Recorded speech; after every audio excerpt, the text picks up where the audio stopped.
ભાઈની C section caesarean છે ભાઈ, હવે તો એનું ધ્યાન રાખવાનું રહે.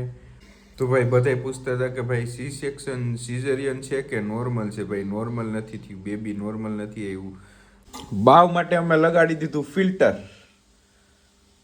નોર્મલ છે બાવને કંઈ પણ પ્રોબ્લેમ છે નહીં, કારણ કે પ્રોબ્લેમ ના હોય તો ડૉક્ટર આપણે કહી દઈએ કે ભાઈ તમે હવે ઘરે જાઓ અને રેસ્ટ કરો. અમારું બાવ 7 દિવસનું થયું અને દર્શના અને મારું બાવ બે સેફલી મારા ઘરે વાપસી થઈ જાય હોસ્પિટલેથી, ત્યાં સુધી હું હેરને શેવિંગ નહીં કટ કરું.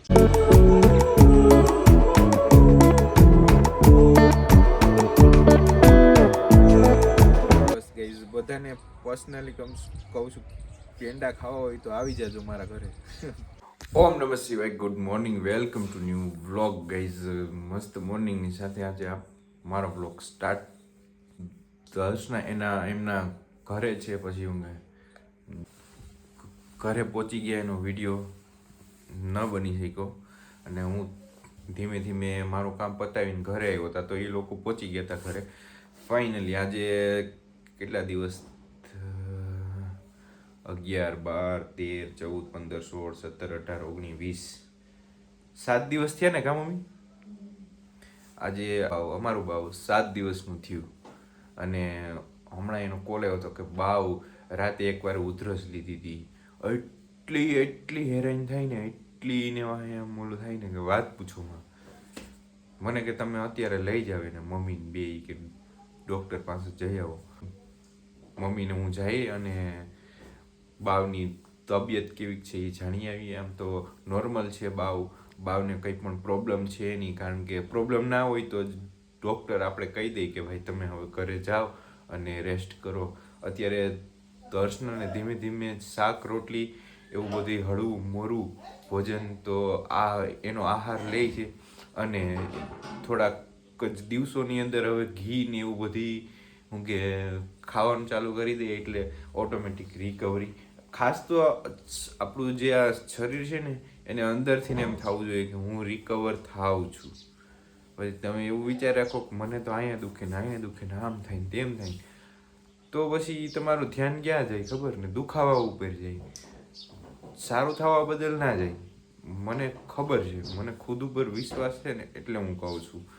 એકવાર ટ્રાય કરીને જોજો કે ભાઈ હું ઠીક છું. ગમે એ પ્રોબ્લેમ હોય, ગમે એ પ્રોબ્લેમ હોય ને શરીરને લગતી, તો તમારી ઉર્જા કામ કરતી હોય તો તમારું શરીર એકદમ ઠીક થઈ જાય. અને ગાઈઝ બાવ છે ને, બાવ માટે આપણે એક મસ્ત એવો પ્લાન કર્યો છે. ગાઈઝ વિડીયો નહોતો બનાવ્યો, જો હું તમને બતાવું. બાવ માટે અમે લગાડી દીધું ફિલ્ટર. ગાઈઝ આની અંદર 4 પંપ છે અને આમ જોઈ લો આ ફિલ્ટર 1 વર્ષની વોરંટી ગેરંટીની સાથે. અને કાલે લગભગ 1.5-2 કલાક જેવું થયું છે. ફિટિંગ કરવાવાળા ભાઈ આવીને ફિટ કરીને વયા ગયા, કારણ કે પાણી અહીંનું ડેન્જર છે. ડેન્જરમાં ડેન્જર પાણી છે ને અમારે અહીંનું છે, ડેન્જર પાણી કહેવાય. નાહવા માટે પણ વિચાર કરવો પડે. વિચાર કરો તમે. તો અત્યારે બાવની મમ્મીને મને મેસેજ આવે છે, એને જવાબ દઈ દઉં હું પહેલાં. ફાઇનલી મમ્મીને મોકલ્યા છે બાવ પાસે. હવે કઈ એનો એને કહેતો હોય, એક તો એ નવરા ના હોય ત્યારે. પછી અત્યારે બેની હે ચીંકુની મમ્મી બે કાલે હે ને ફરાર થઈ ગયું એના ઘરે. બેનીને તો કહી દીધું બેન તું હવે તો જ્યાં સુધી લાડુ પૂજન છઠ્ઠી નો થઈ જાય ને બાવની, ત્યાં સુધી તું બેન. તો ભાઈ બધાય પૂછતા હતા કે ભાઈ સી સેક્શન સિઝેરિયન છે કે નોર્મલ છે. ભાઈ નોર્મલ નથી થયું, બેબી નોર્મલ નથી આવ્યું. કે એને એક તો 1 થી 9 મહિના સુધી તો વોમિટિંગ ચાલુ રહી, જમવાનું એટલું એને કંઈ ખાધું નથી અને લાસ્ટમાં એટલી હિંમત હારી ગઈ હતી તો એની લાસ્ટ સુધી એની હિંમત બતાવી. એના જેવી છોકરી, એના જેટલું તો ના કરી શકે કોઈ. એની રાતના 2 વાગ્યાની વાત હતી, તો પછી સેટ દિવસના સાંજના 6 વાગે સી સેક્શન સિઝેરિયનનો ઓપ્શન લીધો. મેડમે તો ક્યારનું કીધું હતું સવારનું કે કદાચ જો આ મુખ ના ખુલે તો સિઝેરિયન આવશે, પણ બધા ઘરના લોકોને એની શું કે ભાઈ નોર્મલ થઈ જાય તો સારું, એને શું કે બધું ખાવા પીવાનું મળી શકે. એની સી સેક્શન સિઝેરિયન છે ભાઈ. હવે તો એનું ધ્યાન રાખવાનું રહે ખાવા પીવામાં બધી રીતે.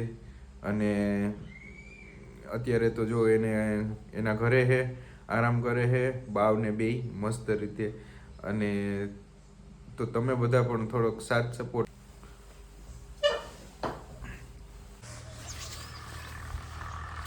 મિત્રો ફાઇનલી મારો આ ન્યૂ લુક થોડુંક સેટિંગ જ માર્યું છે, વધારે કંઈ એમાં ન્યૂ લુકની અંદર કંઈ ફેરફાર નથી કર્યો ભાઈ. અને બધાને એવું લાગતું હતું કે ભાઈ છોકરો આવે એની માન્યતા રાખી, એવું કંઈ નથી આપણે કર્યું. તો મેં પહેલાંના વિડીયો પણ તમે જોઈ લ્યો, મેં કંઈ માન્યતા નહોતી રાખી, કોઈ ઈષ્ટદેવ કોઈ દેવી દેવતાને વચમાં નહોતા રાખ્યા. મેં એક મારી રીતે જ અંદરથી મેં વિચાર્યું હતું કે ભાઈ દર્શના અને મારું બાવ બે સેફલી મારા ઘરે વાપસી થઈ જાય હોસ્પિટલેથી, ત્યાં સુધી હું હેરને સેવિંગ નહીં કટ કરું. તો મેં એવું વિચાર્યું હતું કે એ બે સેફલી મસ્ત રીતે આવી જાય, ત્યારબાદ હું હેરને સેવિંગ કટ કરીશ, ત્યાં સિવાય નહીં કર્યું. બરાબર, બીજું આમાં કાંઈ હતું નહીં. અને આ બ્લોગ પાછો આપણે કટકો સવારે એડ કર્યો, કારણ કે રાતે પછી આવવામાં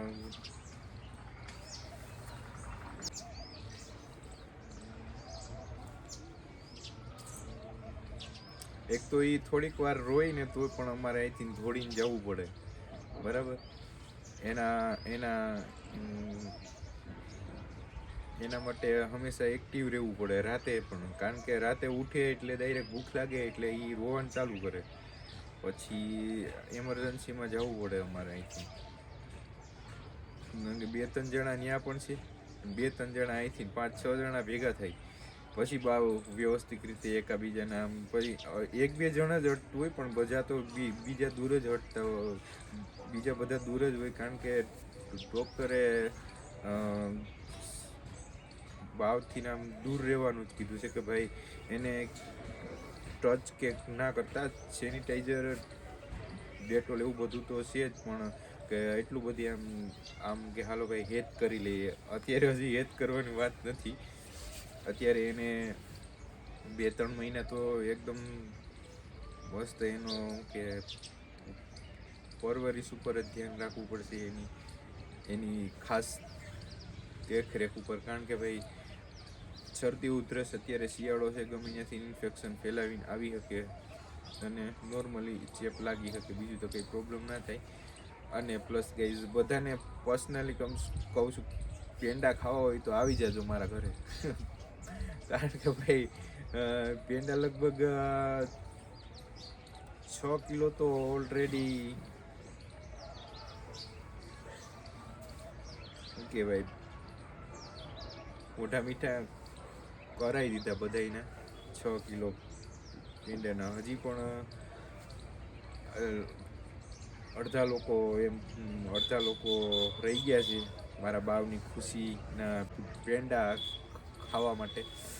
તો રહી ગયા હોય તો ઘરે આવી જજો, બાકી હું ગમે ત્યાં ભેગો થતો કહી દેવાનું જિગ્નેશભાઈ લાવો પેંડા. અને કહે જ છે બધા જે લોકો મારા જાણીતા છે, જાન પહેચાનવાળા છે, ઓળખીતા છે, મને કહે છે કે જિગ્નેશભાઈ પેંડાનું શું છે, હવે હાલો પેંડા ખવડાવો. તો મિત્રો આ વ્લોગને હવે હું અહીંયા એન્ડ કરું. નેક્સ્ટ બ્લોગ જોવા માટે રહેજો.